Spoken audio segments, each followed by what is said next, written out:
আসসালামু আলাইকুম। আপনারা যারা ল্যাপটপ অথবা ডেস্কটপের আইকনের লোগো অথবা কালার চেঞ্জ করতে চান, তাদের জন্য আজকের ভিডিও। যেমন এখানে দেওয়া আছে একটি নিউ ফোল্ডার। এই ফোল্ডারটিকে যেমন যেরকম আছে এখান থেকে আমরা কালার চেঞ্জ দেব। কিভাবে আমরা কালারটা পরিবর্তন করবো আমরা দেখে নিই। ফার্স্টে আমরা রাইট বাটনে ক্লিক করে এখান থেকে প্রপার্টিসে ক্লিক করব। প্রপার্টিসে আসার পরে general sharing security previous various এটার পরবর্তীতে একটা অপশন আছে কাস্টমাইজ। কাস্টমাইজে ক্লিক করব।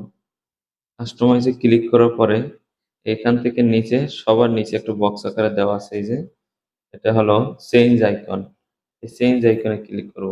চেঞ্জ আইকনে ক্লিক করার পর দেখা যাবে এখানে অনেকগুলো অপশন চলে আসছে বা অনেকগুলো লোগো দেখা যায়। এখান থেকে আপনার যেটা ইচ্ছা বা আপনার যেটা পছন্দ চয়েস অনুযায়ী আপনি দিতে পারবেন। যেমন আহ আমি একটি দিয়ে দিলাম, আমার ইচ্ছা মতো আমি এই গাছের ছবিটি দিয়ে দিলাম।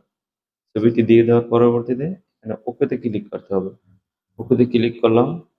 ওকে করার পরবর্তীতে এখানে যেই আইকনটা দিবেন সেটা এখানে দেখা যাবে। চেঞ্জ আইকনের এই পরবর্তীতে এখানে দেখা যাবে। এরপরে আমরা ওকে করব না, এরপর আমরা অ্যাপ্লাই দেবো আগে। ফার্স্টে আমরা অ্যাপ্লাই দিব। অ্যাপ্লাই দেওয়ার পরবর্তীতে আমরা ওকে করব।